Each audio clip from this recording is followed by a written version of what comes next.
Alright guys, Tadpole here. This is going to be an update to my AR-15 build. I know it's been going slow. I had my contest that I had to finish up and get all that stuff shipped out. I got 2 more packages I got to send out to St. Louis Ray Edwards. He's already got 2 of them. I didn't realize how many boxes I was going to have to send. But they're going to be mailed out tomorrow. So in the process, I actually bought myself a trigger for my AR-15 build. And DJ Alkaline 1, check it out, baby. Yeah, it's the same one you got. The only thing is I didn't pay $250 or $260 for it. Because of my birthday, I got a discount on it and paid about $220 for it out the door. So I'm happy with it. I want to see how it is to install and, you know, eventually see how it fires. But today I'm going to show you guys how to install it. And you're going to have to bear with me. This is the first time I'm doing it. So I may screw a couple things up here and there, miss a couple steps and whatnot. But please, you know, stick with me here. Alright, now with this TIMNEY trigger, you have an Allen there and an Allen there. Here, let me open this up here.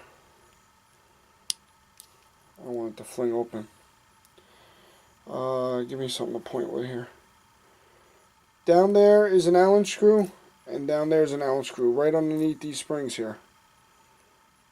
Alright, so now, what I did in preparation to this video, I actually took both of those out, and I put some blue Loctite on it, because you don't want them backing out, you know, due to vibration or whatnot. TIMNEY also gives you 2 other hex screws that go on top of those, so that it helps with the vibration. I just put some blue Loctite on it. I saw it on another video, and I thought it was a great idea because in the midst of shooting, whether it's at the range or in a serious situation, you don't want, you know, your trigger coming loose on you. Alright, so let's lock that back up. Now, I'm going to drop this in there.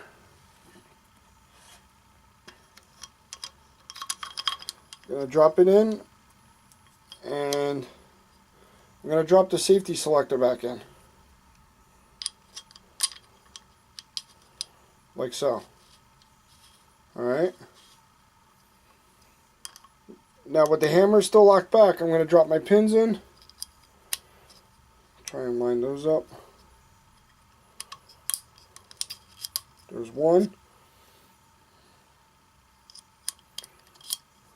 Alright, there's 2. Nice and even. So now, without letting it slam and hitting the receiver,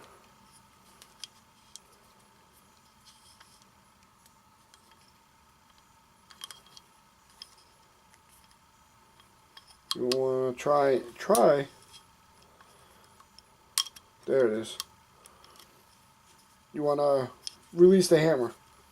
Now by you doing that, actually put pressure on the pins, so the pins aren't going to fall out now. Alright? We'll worry about the safety selector towards the end. Now, on the inside, like I said, you have the 2 hex screws right there. So now you're going to take your hex wrench that's provided in the package and screw it in between the spring, like that. And you're going to tighten it up until it hits the bottom of the receiver. Same thing with this one.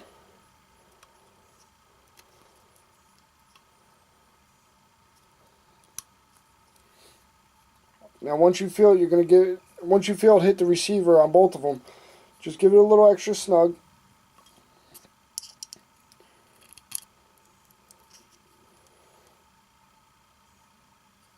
Okay.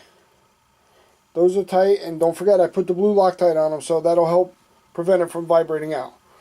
So now the ultimate goal is take 1 of each of these and actually layer them on top of the other hex screws.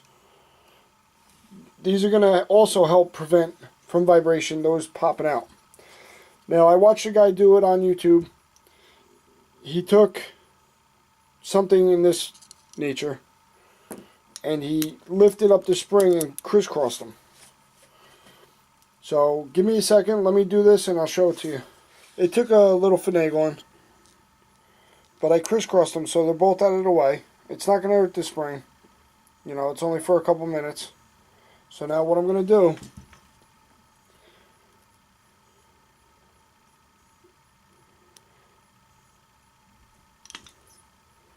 I'm going to take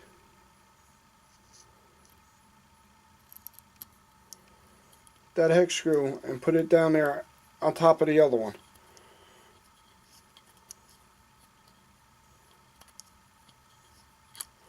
And you're just going to snug it, you're going to go all the way, snug it all the way down. Give it a good snug.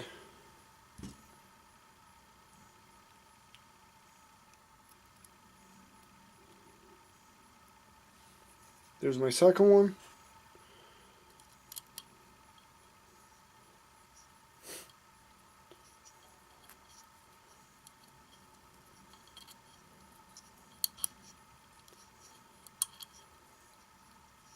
And snug that all the way down. Okay, so now what I'm going to do, just going to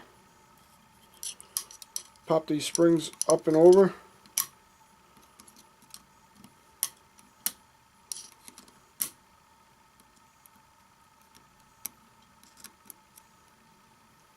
Just like that.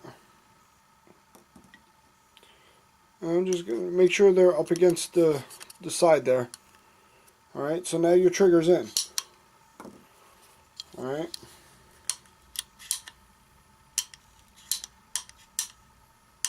Wow.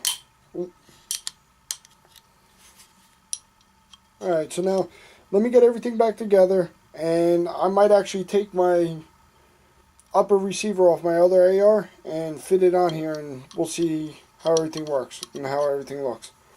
Alright guys, be back in a sec. I actually have this is my lower, my Black Rain Ordnance. See it? Alright, that's actually mounted on my Rock River Arms upper, 20-inch barrel.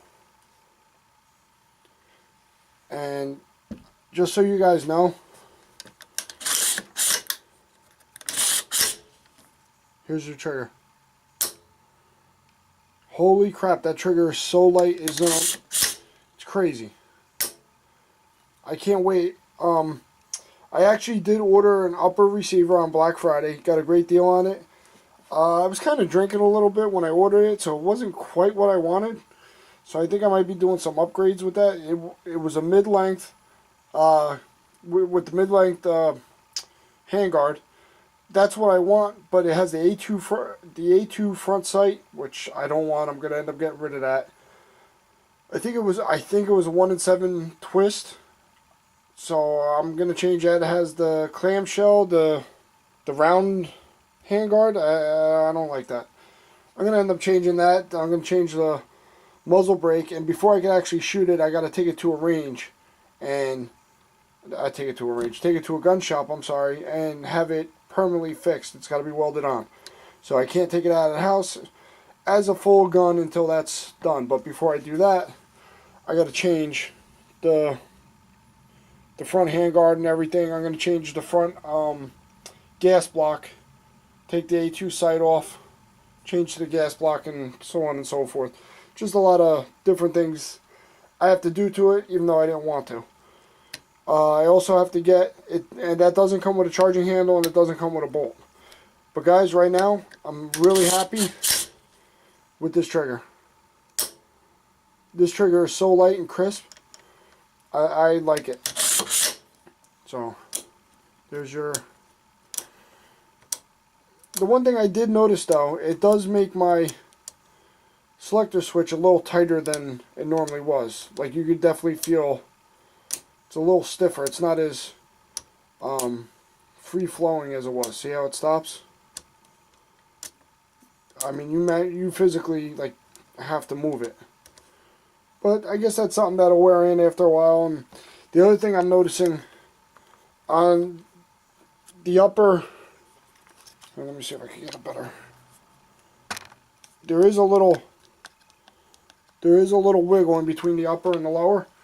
But the good thing with the Black Rain Ordnance, underneath the grip here, it actually has an Allen key that takes up all that space, so you don't need one of those Accu wedges. So I would take the grip off, tighten the Allen key up, and it actually puts pressure. In fact, instead of explaining it to you, so you people that don't know, we'll break it open. Matter of fact, give me a second. I'll just take the upper back off because it's not staying on there. Right there. That's an Allen key that I would screw. I'd take the grip back off. I'd put this on with the grip off, and I tighten it up just to snug the play up in between the upper and the lower receivers. And by you tightening that Allen key, it would actually put pressure on the bottom here and just hold it up so there's no more wiggle room. Alright guys, basically that's it. I hope it helped out. I also have to get, I gotta get one of these bad levers for this bad boy. I really do. Trying to think what else I need to get for it. I don't know, there's just so much stuff you could do with it. But this is my Rock River Arms, this is my Black Ordnance. Black Rain Ordnance. And me pinning the stock here, because it doesn't move, right? I'm thinking I might have to do something like that to my Rock River Arms. Alright guys, give me your opinion, let me know what you guys think. And you guys have a great weekend, alright? Talk to you later.